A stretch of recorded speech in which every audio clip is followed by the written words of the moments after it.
When I've done nothing, like I just literally, like from a mental health perspective, going to the gym, it just gives me so much clarity. It's my quiet space where literally the only thing I'm focusing on is the movement of my body, what exercises I have to do. Yes, I've got music playing, but I'm not even paying attention to that. I'm paying attention to my heart rate, to how I feel. Whereas before, like literally, I would do nothing.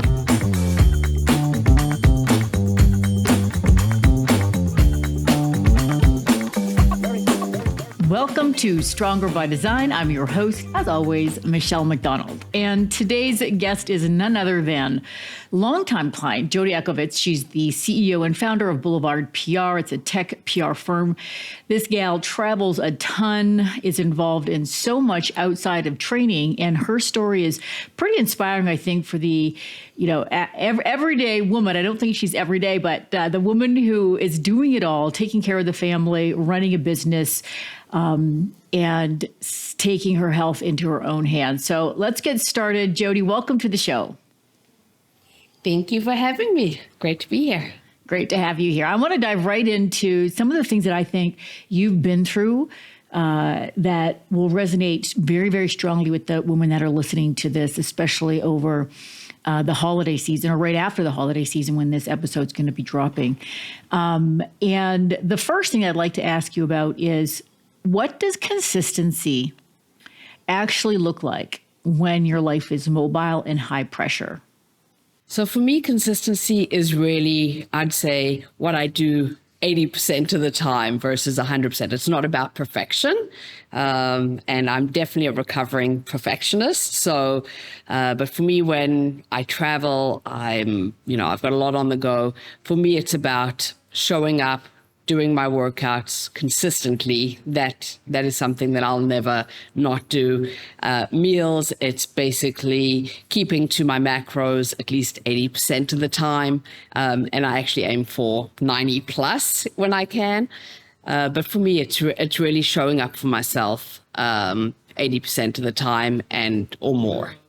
What assumptions do you think that women are making about what it takes to stay strong in this, in midlife, like I said, traveling, working, taking care of the family, all of that? What do you think mistakes they're making that really aren't true? And maybe that there are things that you thought before you got started on your own journey. I think a lot of women look at things at all or nothing. So I can't travel, I can't be a parent, I can't work, I can't do all these things all at once. And I think that's the biggest misnomer. I think if you plan and if you prioritize what's important to you, you can show up for yourself, you can do all the things that matter most in your life. And I think for me, that's what I didn't realize I could actually do. But I've learned that by prioritizing my health, putting me first, I can show up better and do all the things that I need to do that are part of my life. Okay. Love it. Great. True. Right. So consistency, not perfection, prioritizing your health. It matters. We often say, put your own oxygen mask on before you try to help others. Right. So you're sustaining energy, especially as you age where, the rules don't really change in terms of how our body responds to nutrition and training levers, but we do have to be more precise with what we're doing and what we're editing out. So when we come to this idea of prioritizing your health, how were you able to do that? Because for those of you that are listening, when Jodi started, she was your typical executive, midlife gal. I think, do you want to share a little bit about your wake-up call when you went to the doctors and some of the things that you were going through? And then we can go into, how did you actually do it? How did you actually start prioritizing your health? What did that look like?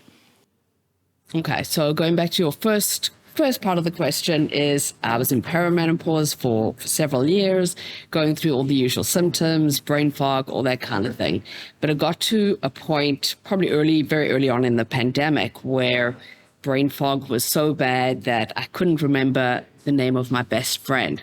Came to call her and couldn't remember her name to dial her number.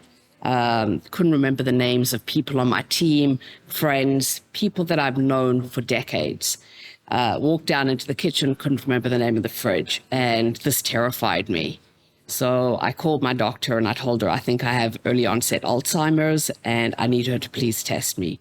She literally gave me an appointment the very next day. I walked into her office and she did the cognitive testing that she would usually do to pre-screen a patient for Alzheimer's. And it's like probably about an hour and a half long process, went through everything. Ultimately, what she found was my cognition was fine. I could draw the house, I could put the time on the clock, but where I was really poor was in my recall. She gave me 5 words to remember at multiple intervals throughout the assessment, and I could remember 2, on the very rare occasion, maybe 3 of those 5 words. And she said to me, your cognition is fine. So a good thing is you don't have early onset Alzheimer's, but your recall is terrible. And the very first thing she said to me is, how's your nutrition? I was overweight at that time. I was over 175 pounds and I'm 5'3". It's, a good 40 pounds heavier than what I should have been. She never said anything about my weight, but she wanted to know about my nutrition. So she said, can we get that in check? Because I told her, I said, I'm eating, a big bag of chips 3 times a week as dinner. And so she said, garbage in, garbage out. Can we get nutrition in check? And I said, okay, let me try and do this. And so I went back on Weight Watchers for the umpteenth time. Couldn't lose the weight, tried Noom, couldn't lose the weight. Of course, what I know now is that I was lying to myself all that time. But that's when I realized about 18 months afterwards, I was like, I can't live like this. And I knew I had to do something radical. And that's when I applied for your transformation program, which I didn't get into, but started working with the Wonder Woman coach. And so that's the first part, is sort of what happened. And in terms of what I decided because I felt so poorly and, obviously since starting working with Wonder Woman, what I realized with reading a lot of self-help books that I had never read in my life before. And Tony Robbins says, change happens when the pain of staying the same is greater than the pain of change. And that was absolutely true for me, because when I applied and I got accepted to the Wonder Woman, I knew I would do whatever it took to change my life. And so for me, what I did in terms of prioritizing, I was like, okay, this is non-negotiable. These are the things that TWW have said to me that are non-negotiable. Things like getting sleep, planning my workouts, planning and tracking my macros, getting my steps in, drinking water, all those kinds of things. These are my non-negotiables. These are things that I will do no matter what. And literally from day one, I was all in. Whatever it took, I was going to do whatever it took. And I did. And I focused on me and getting my health back. So I'm gonna interrupt you just for a quick second. So it was 18 months more or less between when your doctor said bag of potato chips doesn't count as dinner. Surprise, surprise. and then you finding a path that would actually drive results. Is that 18 months? Yeah. What I felt, I think initially was like, okay, again, my doctor was talking about nutrition. I was talking about weight. And so I was like, okay, there was this disconnect, right? So I was like, okay, we're going to go and try the paths that I've gone on a million times before to lose weight, which I could never maintain. And it didn't work for me. And I was still feeling so poorly, but it's like, okay, I'm going to try the next thing. So, and I think that's what women tend to do. We try everything. We're looking for that silver bullet that's going to give us immediate results, help us, but nothing did. But the main thing is that I had to have a wake-up call and a really hard conversation with myself that whatever I'm doing is not working. It hasn't worked before. Why is it going to work now? You have to do something different. Why do you think the coaching program, because you're a really smart, very successful businesswoman, right? And you've been, like a dominating force in the tech PR space for a very, very long time, couple of decades at this point. What was the disconnect that a more driven program like Loom. What is it? Loom or Noom? Noom. Right? Sorry.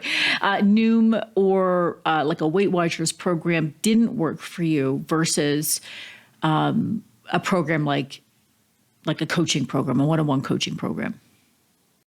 I think the main thing for me that was different is the mindset work. I'd worked with a trainer for like 17 years before. That was my accountability to show up. I work harder now and train now. Back then I was purely exercising. But I think for me, the mindset part of it, because I didn't understand why would I even try and do Weight Watchers or Noom or whatever, but actually lie to myself about what I'm eating. Am I actually staying on track? I'm not, And so clearly there is something in my mindset that was not clicking with what I needed to do, but I still felt so poor. So I think for me, I had to find a way. And so what I always say about the Wonder Woman is it's the trifecta for me of three key things. One is the mindset work, sort of really understanding what is it that was, preventing me from being honest with myself, for showing up for myself, for doing all the things, and then also helping me understand why throughout my entire life I'd always self-sabotaged. The second part is obviously nutrition being the most important part of, you want to eat healthy, you want to lose weight. Nutrition is really where it's at.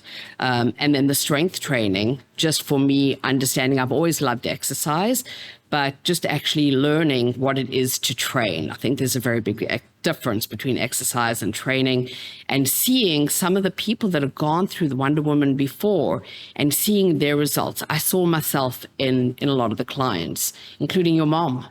That was me. I can do this. And so it's like, okay, that's what we need. That's what we're going to do. I want to tease it out a little bit right now for the gals that are listening, right? Because we're hearing a lot, and it's really exciting. We're hearing a lot about the importance of strength training for women, the importance of getting your fiber. And I just listened to a little reel with Layne Norton this morning, and another study's come out. Fiber is king, woman, average weighted female adult, 25 grams of daily fiber is the target, right, for minutes more. And is there something, can we talk a little bit about nutrition and training, your experience with one-on-one coaching? And this could be for any, not just the Wonder Woman brand, but for any good, coaching service that you're considering, some of the things that are different when you're working with somebody and what you should be looking for when you're working with somebody versus doing an app where it's more do it yourself. So the nutrition piece, do you want to talk a little bit about, can you think a little bit about the difference between working with a coach around nutrition, somebody looking over your shoulder versus something like the Noom app? Yeah, so I think firstly for me, I had never followed macros before. So I think that was the big thing. And I've tried, points with Weight Watchers. I've tried counting calories. But for me, it's really the composition and knowing the right composition of macros. So, for example, I was absolutely under eating protein. I had no idea. So never mind the fiber side of things, which was probably non-existent in my diet. But protein, I was absolutely under eating protein. And so prioritizing protein, having that at every meal, I'd never eaten 5 meals a day before. I used to eat 2, if that. It was just, I just ate so poorly. The other thing is prioritizing carbs before and after training. Again, I would often show up to the gym and do a workout on an empty stomach. Like I would never even think to have to eat. So I think having somebody that can actually map all of that out for you is game changing. That's the first piece. And then being accountable to it. I mean, the fact that I do a check-in every week and, one of the questions is, where am I on a scale of 1 to 10 in terms of planning my meals? and really being accountable both to you, my coach, as well as to me. Even there are times when I'm traveling or whatever, I have to be accountable to me. It doesn't help. I've learned by having a coach that if I'm going to lie to myself, nothing's going to change. As a coach, somebody who's looking over your shoulder, who is looking at the metrics. I mean, I think at this point, you know me better than I know myself, but having somebody that can actually look at the metrics and say, if you were actually following things, this is how your progress would have been moving along. And somebody that can actually hold you to that. I mean, I've just been so 100% all in and on top of it. But before, I just lied to myself. I'd be like, oh yeah, I'd go and have, a few, handfuls of chips from the pantry, and I wouldn't count that. Now, literally, I count everything. I mean, my family thinks I'm nuts because in the beginning especially, I was weighing everything, 10 grams of nuts. I'd weigh the 10 grams, and if it was over, I would take something off. They were like, that's insane. But how does that blend into this, consistency versus all or nothing mentality? Because that sounds a little bit like an all or nothing mentality. Can you talk about that a little bit? So I think in the beginning, in the first year at the very least, I was definitely 100% all in. I think I didn't give myself really any leeway to stray. What about Shabbat? Even Shabbat. Really? Really. I was this is how it was. Eating out, doing, I hardly ate out until we were like, okay, you need to actually go and have some social meals. So yes, I traveled. And even when I traveled, I had my scale with me, and, I was eating in a big group of, a table with other women, and I had my scale with me. I was doing everything. Obviously, I wasn't preparing the food, and so I didn't know what was in there, but I did not veer. I just knew I had to be all in, and I had to prove to myself that I could actually follow everything 100% and be honest with myself, be honest with my coach, and just show up the way that I needed to. But then what I realized, once you start to trust yourself, that you can actually do that. And I think having a coach allowed me to do that. I then started to realize that it's not all or nothing. You don't have to be black or white. And that's why, I'm on vacation right now, and I eat 2 meals out a day, but I know what the meals are. In fact, I'm at a resort that I go to regularly. I've tracked the meals 2 years ago. I copied them into my meals today. I adjust, I take a look. And what I might do is, if there are certain things that I have, like if I have, tortilla chips and guac, I might in the very first meal, look what the weight is or something like that. And then after that, my scale's gone, so I'm still being consistent, but I'm not being perfect. So you learn to adapt to your lifestyle. But I've also, the other thing is, in that first year, I would play games with myself. I would say, okay, I've got to have, 100 grams of egg white. What does that look like?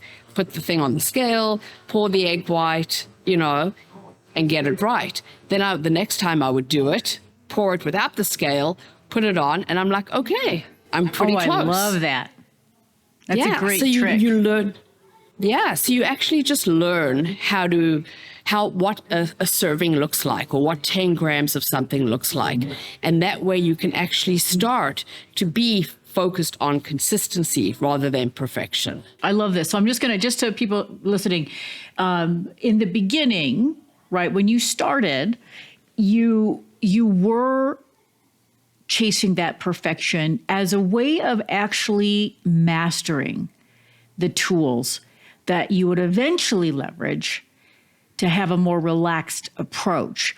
I talk about this a lot. I say, like, before you start playing jazz, you have to first learn to master the chords, right? And one of the mistakes we can often make, especially when we're influenced by social media and people telling you to relax and intuitive eat and don't be restrictive, is that you never really master those cores. And so you're already guessing and you're coming from a place of a lifetime of winging it.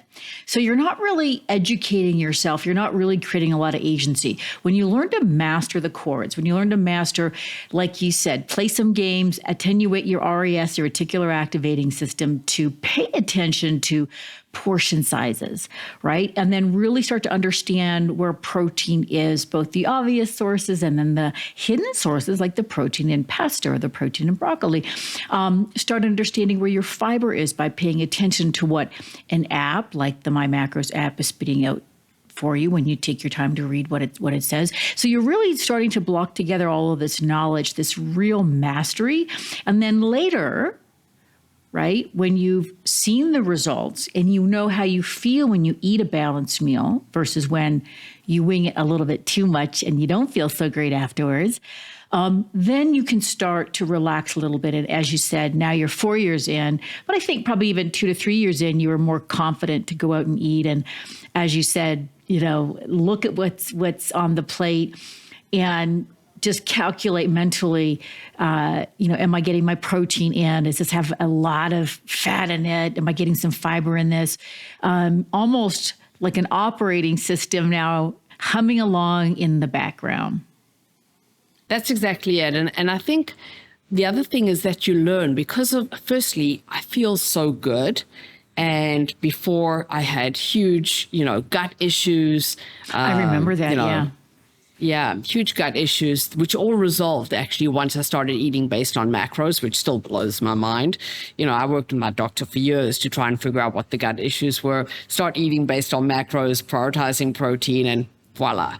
So for me, I know that when, for example, and I'll give you an example, when I was in Paris, it was hard to get enough protein in. I was having more carbs than I should have and not enough protein, and I did not feel good. So you actually start to realize how your body needs the protein, how it actually functions optimally when you're eating. It's, I think you always say, like you're baking a cake, you got the right amount of ingredients to make sure the cake comes out perfectly. And it's the same thing with my macros. Like I feel good when I'm eating based on macros. So, and it's the first time that I've actually followed any kind of program where I feel like I could do this for life. But yes, definitely that first year was about learning, mastery, getting things right, knowing that I can actually do this.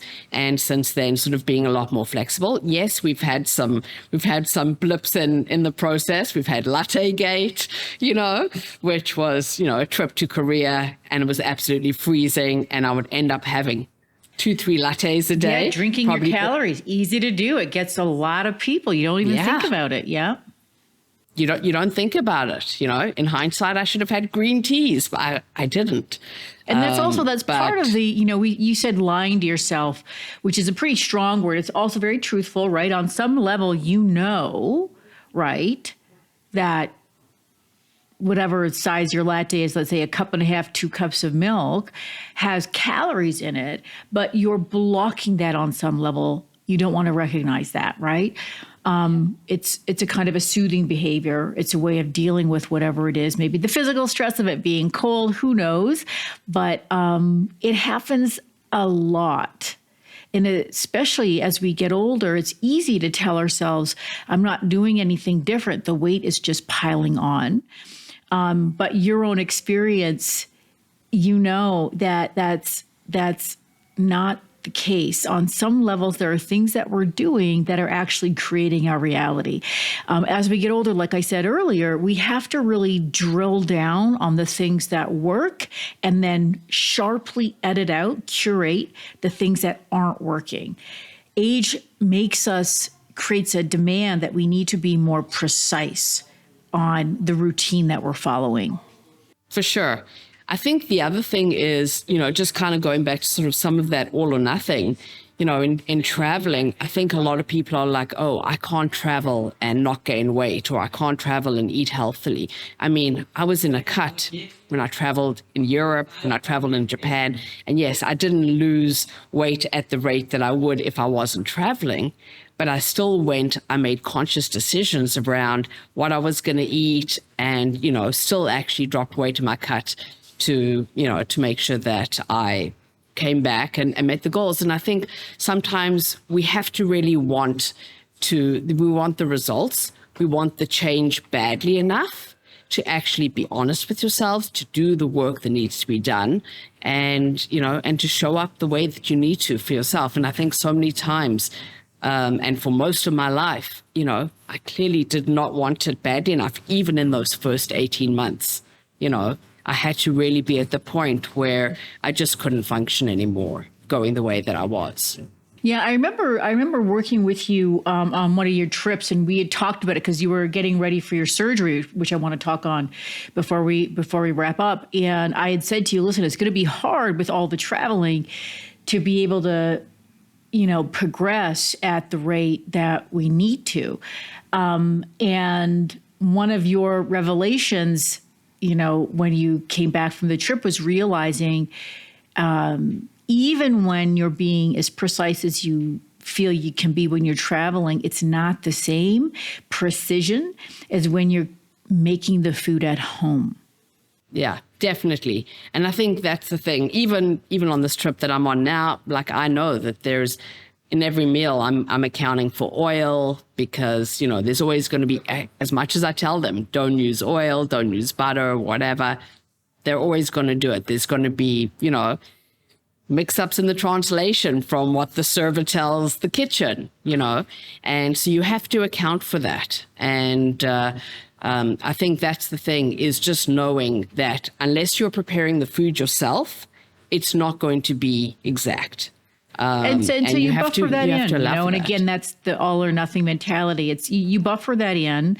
The honesty that you want to cultivate in yourself is just awareness of the data, right? So when gals are listening to this, when we talk about data, we talk about, at TWW, we measure the waist, hip, and thigh, as well as the scale weight. And when you see those either progressing or stalling or going in the other direction, they're telling you, they're immediate feedback. They're telling you, is the routine that you're following, is it working, or do you need to adjust it? And so it's just understanding wherever you are in life, whatever you've got ahead of you, whether it's the holiday season or whether you're traveling or whether you're at home, whether you're trying to maintain, you're trying to build some tissue, or you're trying to cut or lose some body fat, the data is there to guide you. You can look at your routine, really drill down on it, and the agency comes from that versus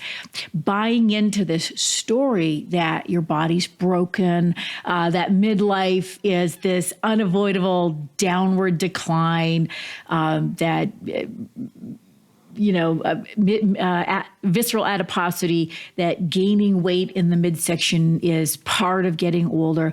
And it's actually a reflection of your habits. And that's not a bad thing. It's so liberating. A lot of gals will reject that, and they hate hearing that, as though it was blaming the victim, so to speak. But it's not. It's actually liberating you from being a victim of your hormones.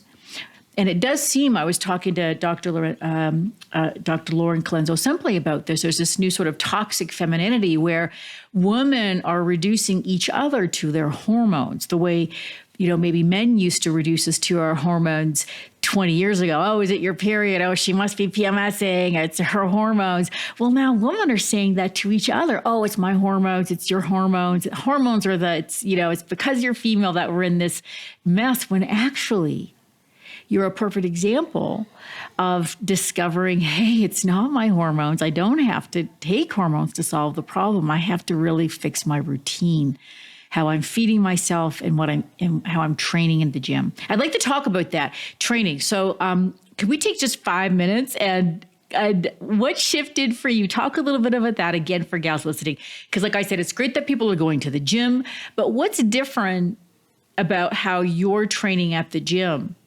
versus how you used to train at the gym. And I don't know if you notice other women in the gym, are they training like you?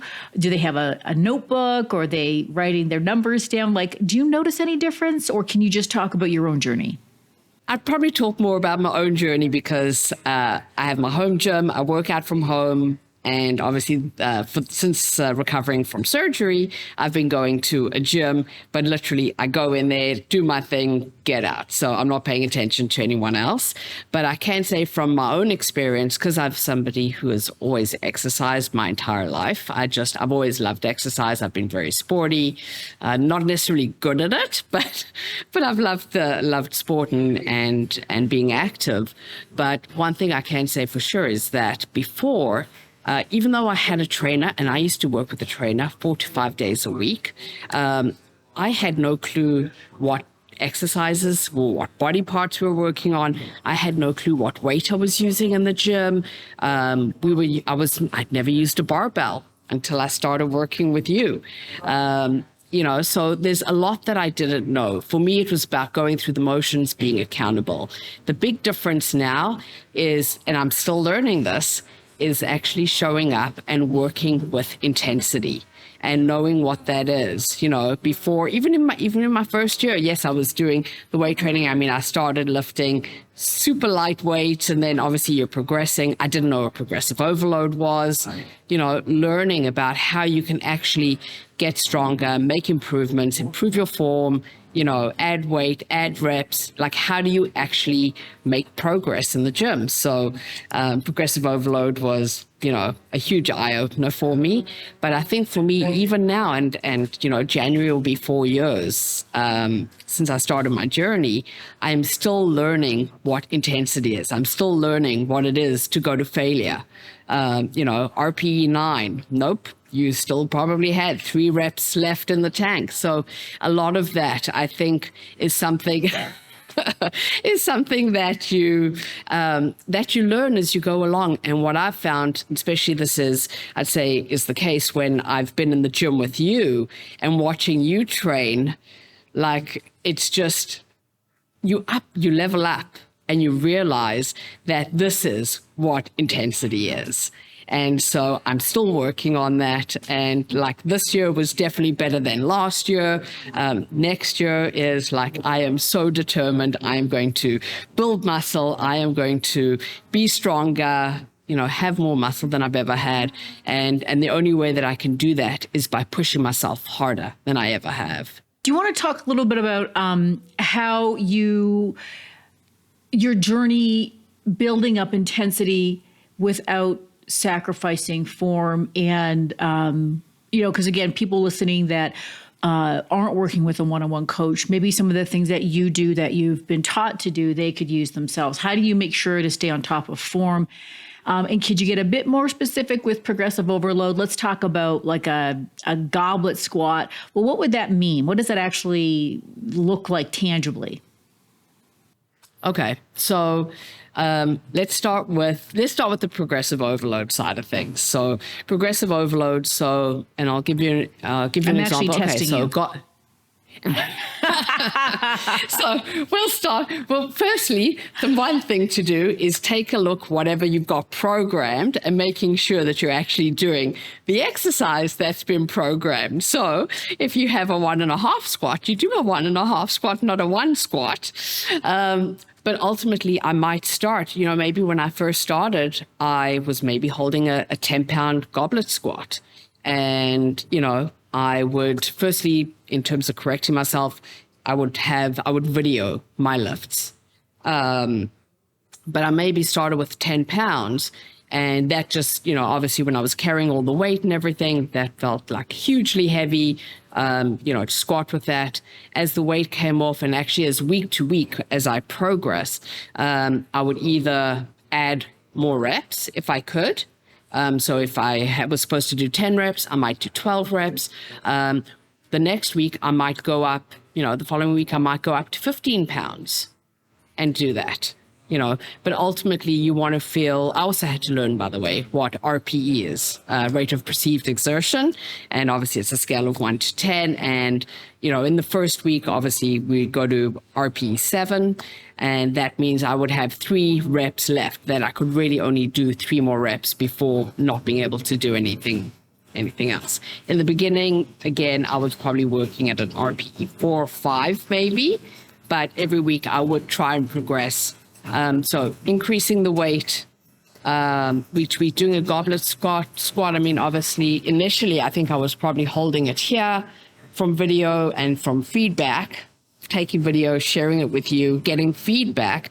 I would learn to actually hold it here, keep my elbows in, keep everything tight, and focus on the parts of the body that you're supposed to be working. So, for example, for me, getting my quads working. My quads seem to have a problem actually being worked, depending what the exercise is. So for me, that would be really focusing on that and trying to get that mind-muscle connection. What that means is, as I'm actually going through, feeling and thinking about the muscle that I'm working, and making sure that I'm working the right things. Beautiful. So Yeah. So you've covered a lot. So again, those that are listening, we're talking about one, knowing what good form is, first of all. So you want to have some kind of performance criterion or an ideal model, somebody demonstrating how to do the exercise. So visually, a lot of us are visual learners, especially when it comes to moving the body. You have that ideal movement pattern that you're emulating, right? And that might not, it might take a couple of goes at it before your body can even do the thing that person's demonstrating.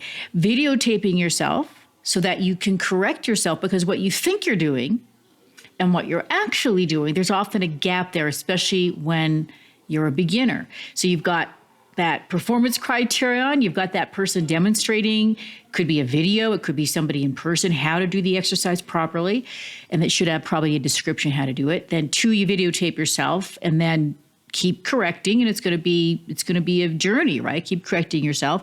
And then you want to know, what muscle are you trying to what muscle you try to hit. So the quads, could be some glutes, some core work here.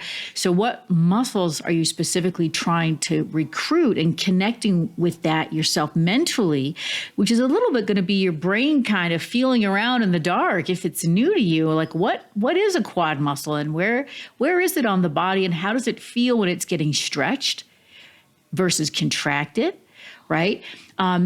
And then we're working on improving your range of motion. So range of motion, guys, that's, the full range of motion of the joint, especially under load, right? So we want to improve that range of motion for that exercise.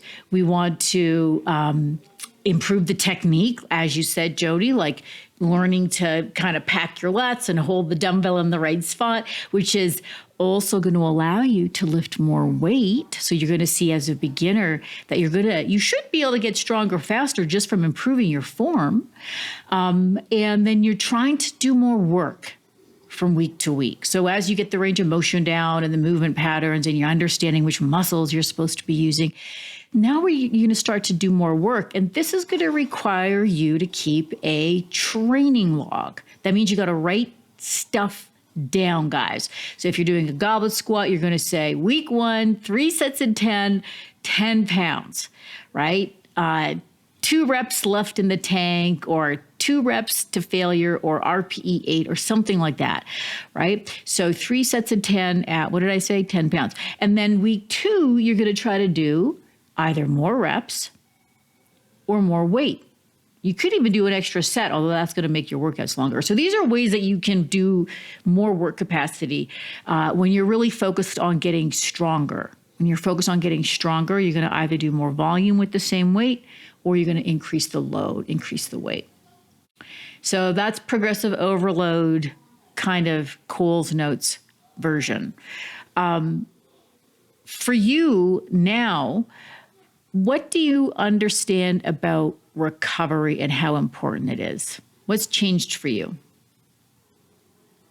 I think for me, firstly, sleep. learning and realizing how important sleep is. Before I started this journey, I was lucky if I got 5 hours sleep a night. I went to bed really late, would wake up early, but I was exhausted every single day. So I just really do try and prioritize sleep. And recovery is, generally I'm training 5 days a week, since obviously I'm building back up to that since surgery, but training 5 days a week and 2 days of active recovery. And recovery doesn't mean doing nothing. It just means, maybe taking time, like usually on my 2 active recovery days, I'm usually doing a little bit more mobility work, doing some extra stretching, also taking time to actually take care of yourself. I make sure every month I see my massage therapist, I see my physiotherapist. I will go for reflexology every 6 weeks. And all of this is part of my recovery, just really making sure that I'm caring for my body, that I am also making sure that it's preventative when it comes to, injuries, that kind of thing. I have a low back injury from years ago when I tripped during a half marathon training. And so I've got to be careful about that. So, rather than spending, 6 months in recovery and not being able to actually, do much, I'd rather be proactive about it. So that's something that I've really learned to prioritize. You travel a lot. You participate in things beyond your work as well. You're part of an international group of PR firms, I think it is. Is it just for people in tech? I mean, just in PR in general. So you do a lot, right? Beyond running your own company, beyond running your own household and all of that. What has shifted for you, or has anything shifted for you when it comes to knowing when stakes are high, when stress is high, and what you do to regulate, to take care of yourself? I think for me, 5 years ago, I would skip the gym. My eating, which was obviously not great back then either, would just literally go out the window. You'd have 2 bags of potato chips instead of 1. Probably, and chocolates and everything else, But I think for me now, the big thing is that I am consistent with the things that I know are going to regulate me. And that for me is training, the time in the gym, as much as I curse the programming and you. You're doing training now on your holidays. Every day. Yeah. Those are the things that I do. I show up for myself. I go to the gym. I used to go on vacation. I'd spend 2 weeks. I would never go to the gym. I would literally lie on my back in the sun, reading books. And that's all that I would do. Maybe go for the occasional walk. Now I start my day. What's changed your understanding of relaxation? If you compare who you are now and what feels good versus who you were back then and what you thought was helping you to feel good. For me, I thought doing nothing is what helped me feel good. And what did that actually do? I feel terrible when I've done nothing. Like I just literally from a mental health perspective, going to the gym, it just gives me so much clarity. It's my quiet space where literally the only thing I'm focusing on is the movement of my body, what exercises I have to do. Yes, I've got music playing, but I'm not even paying attention to that. I'm paying attention to my heart rate, to how I feel. Whereas before, literally, I would do nothing. And now when I don't exercise, in fact, it's crazy. Like my schedule that you've given me for vacation is different than what it usually would be. I've got more cardio as I'm training to plan for Kilimanjaro, that kind of thing. And I miss if I'm not actually training, working with weights or whatever, I actually miss it because there's just something very meditative for me about that. So for me, that's my relaxation. That's my time for me, my quiet space to actually just reset, recharge. It's not just sitting there doing nothing. So that's a complete shift for sure. Yeah. I think if you want to run a high stakes life, you want to run a company, you want to be in charge, you could be an executive with a lot of direct reports, whatever it is. If you're in those leadership roles and you don't have a means of regulation, it becomes a liability, right? And like I said, as we get older, we really need to drill down on the habits and the routines that we're deploying. Otherwise, we're eating into our future, and we start feeling worse and worse and worse. And it's less a function of age and more a function of those habits. And it's just some small shifts, both in mindset and also in practical realities, how you're eating, hydrating, sleeping, training, so that you have a different reality of the aging process, which you definitely, you just dropped that little tidbit there that you're getting ready for Kilimanjaro, and you deserve a program that's going to help you tackle that and be able to enjoy yourself. We don't want you hiking up that mountain, dying and feeling like you're going to have a heart attack. We want you to be up in the front, chatting, having fun, enjoying yourself. And that's totally possible in your mid-50s, even as the CEO of a company. You can have it all. Absolutely. And I think this is the thing. I would never ever thought of doing this. 5 years ago, if you would have said to me that I'm going to be climbing Kilimanjaro, I would have been like, are you out of your mind? It's just, it's crazy. So I think you can have it all, you can do it all, but you have to want it. And I think, there's so many people that will make the excuse, I'm so busy, I can't do this. And I think we prioritize and we make time for the things that are important for us. And, this is what's important to me. And on vacation now, my family knows. Not only do they know that this is my routine and I go to the gym first thing in the morning, they're there with me, which is amazing.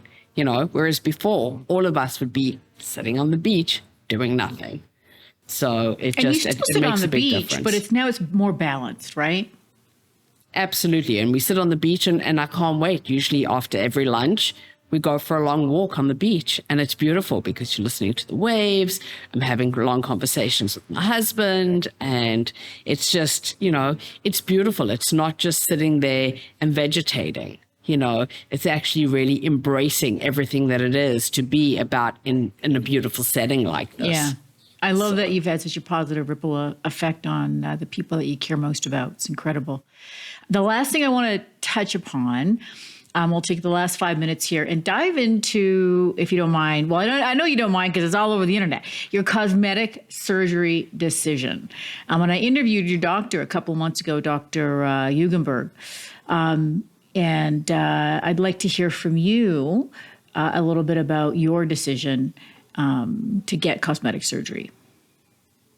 So for me, it's interesting. Obviously, I've lost 55 pounds in the first year of my journey. And I think over 2 feet in inches, right? A lot. Between your chest, your waist, for sure. You lost 9, 10, 11, you almost a foot from you did lose a foot from your waist alone. Oh, more than that. Yeah. When I applied for the program, I had a 40-inch waist. Yeah, and you're right. So... Well, before the surgery, you're still swollen from the surgery, but you're around 26 and a half is sort of your maintenance. Yeah. Yeah. Exactly. So for me, I had a lot of loose skin, and it's funny because people couldn't really see it, but I could feel it. Every time I would go to do push-ups, go to do a cat-cow, anything like that, the loose skin on my abdomen would hang. I've always had big boobs, and literally I had what I call socks with rocks in them. And, it's just, they just hung. A lot of loose skin and no amount of training. A lot of loose skin. Yeah, especially in midlife, right? Collagen is declining and all of that. Mm-hmm. Exactly. And so no amount of diet and exercise. I always thought, let me see how far I can push this, what I can do. And yes, you got improvements, but then you get to a point where literally the only thing that can improve it is surgery. And quite honestly, I'm going to be 55 in March. And for me, I have the rest of my life to live in this beautiful body that I've built now. And why not have the surgery? I always thought that my loose skin would be my reminder of where I came from and sort of the hard work that I've done. And in January of 2025, I was very conflicted. Do I do surgery? Do I not? Because I've got this loose skin. And people reminded me that I've put in the hard work for this. And doing surgery doesn't take away from that. If anything, what it does is it gives me the body that I think I was always meant to have. And I have that for the rest of my life. And yeah, so I'll have a few scars, from a tummy tuck and from the breast lift. And those will be my reminders of how far I've come instead of the loose skin. But it has been amazing. I'm 3 months post-op right now, and I have never felt more confident and more beautiful in my own body. In fact, I've never looked like this. Even as a teen, I didn't look like this.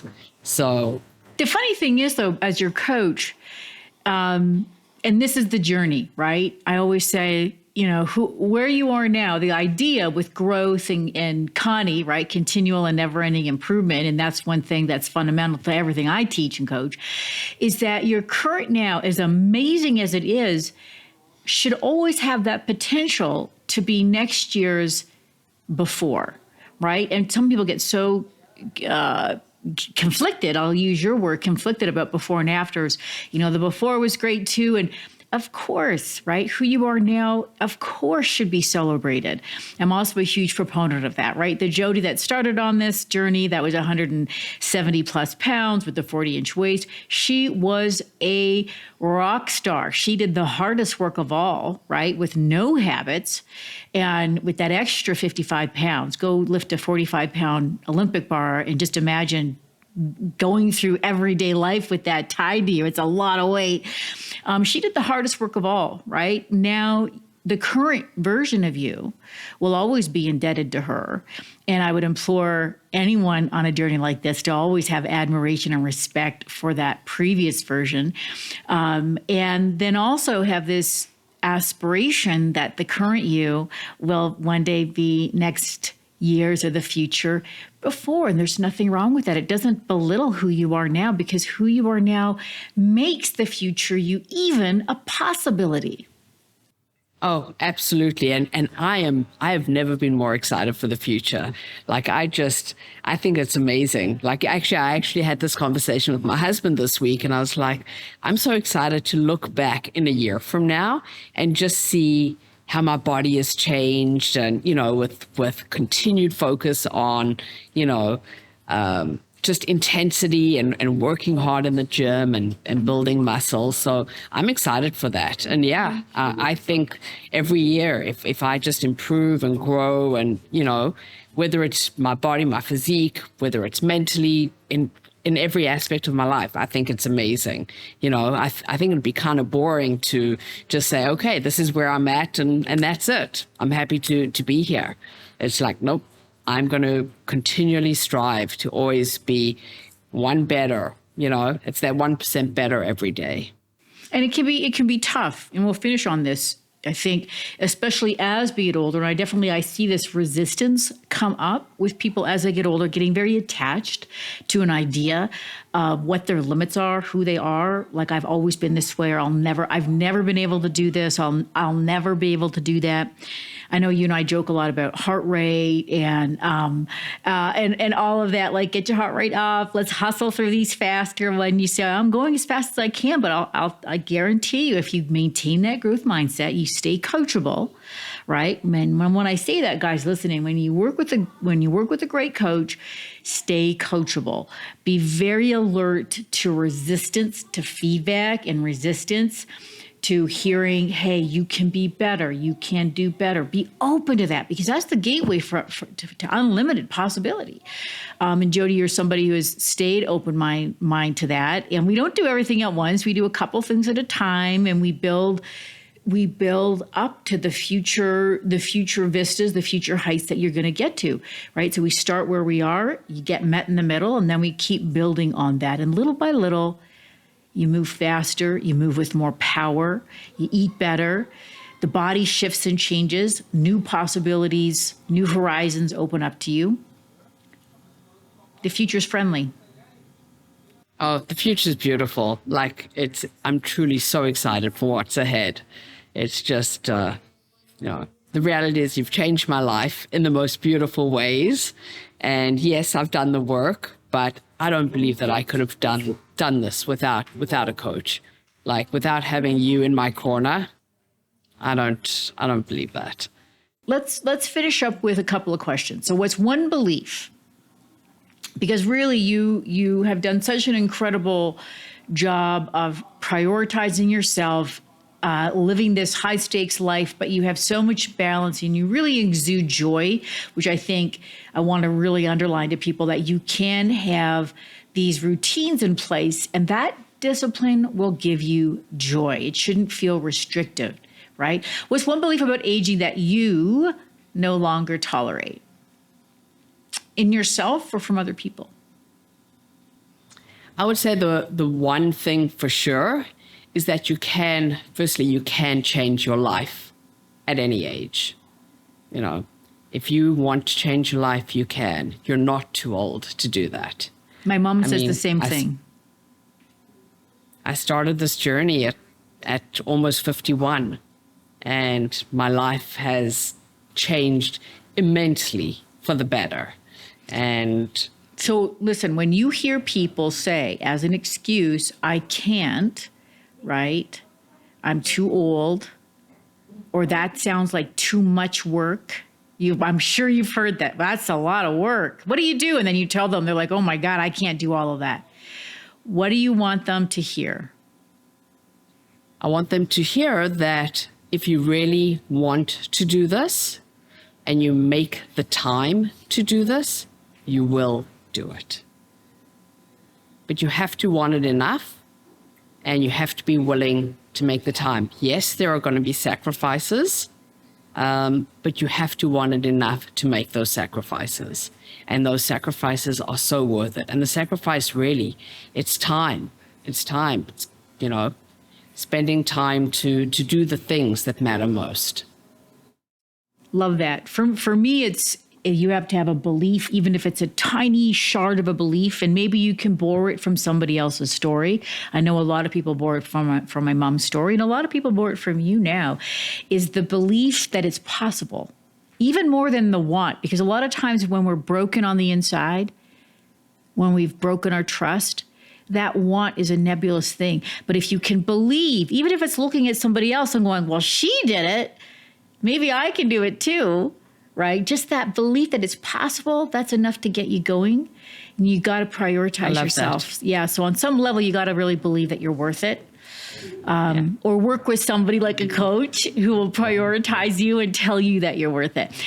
Is there a standard that you refuse to negotiate now when you're traveling? Something around traveling and training and nutrition that's changed for you?